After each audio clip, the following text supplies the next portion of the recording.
inflation at 8.5%, you at home are forced to pay high prices at the pump, the grocery store, for rent, and so many other life essentials. President Biden says his legislative agenda will help lower costs. Our investigative producers, they spent the night looking into the facts to see if relief from today's financial burden could be on the way. Now, Connor, does his agenda actually help Americans' pocketbooks? Well, Megan, that's unclear right now, but last year Congress passed the infrastructure bill, which the president has said would drive down inflation by improving supply chain disruptions. This bill aims to do that by investing in upgrades to our airports, railroads, ports, and waterways.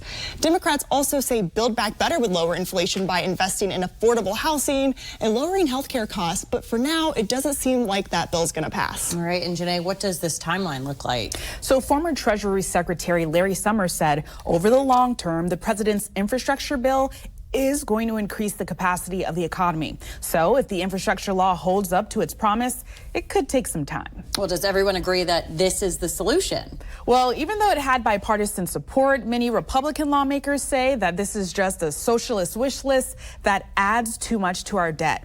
The CBO predicts the law will add $256 billion to the deficit over 10 years. All right, next, our fact check team looks at what else is being done to ease the financial burden being put on Americans and how effective is it?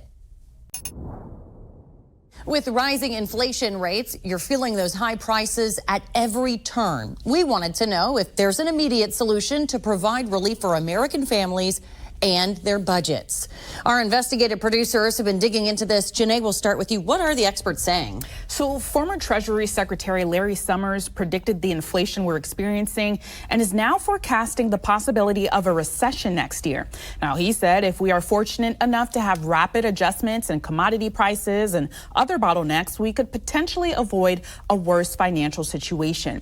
Now, he says the releases from the reserve help a bit by keeping oil prices low. You'll remember, President Biden is releasing 1 million barrels of oil from our reserve every day for the next 6 months. And he's also allowing E15 gasoline to be sold this summer to save Americans money.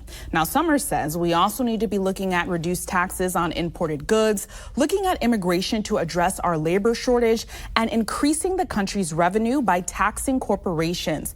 But with a constant battle over immigration and some lawmakers' strong opposition to raising taxes, the last two might not be viable options. Well, Connor, is there anything else the administration's done to ease the financial burden? Well, they have. They're still holding off on student loan repayment, and Democrats are calling for the president to cancel it entirely. This week, Chuck Schumer said the White House seemed more open to canceling student loan debt than ever. But the president has said he'd rather this be done by Congress, and with a 50-50 split in the Senate, that is unlikely to happen.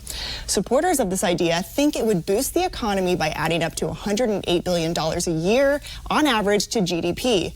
But this idea has its critics. The Department of Education released data that shows canceling student loans would cost $1.6 trillion, impacting the national debt and taxpayers. The bottom line is the administration is cutting costs in several areas to ease financial burdens.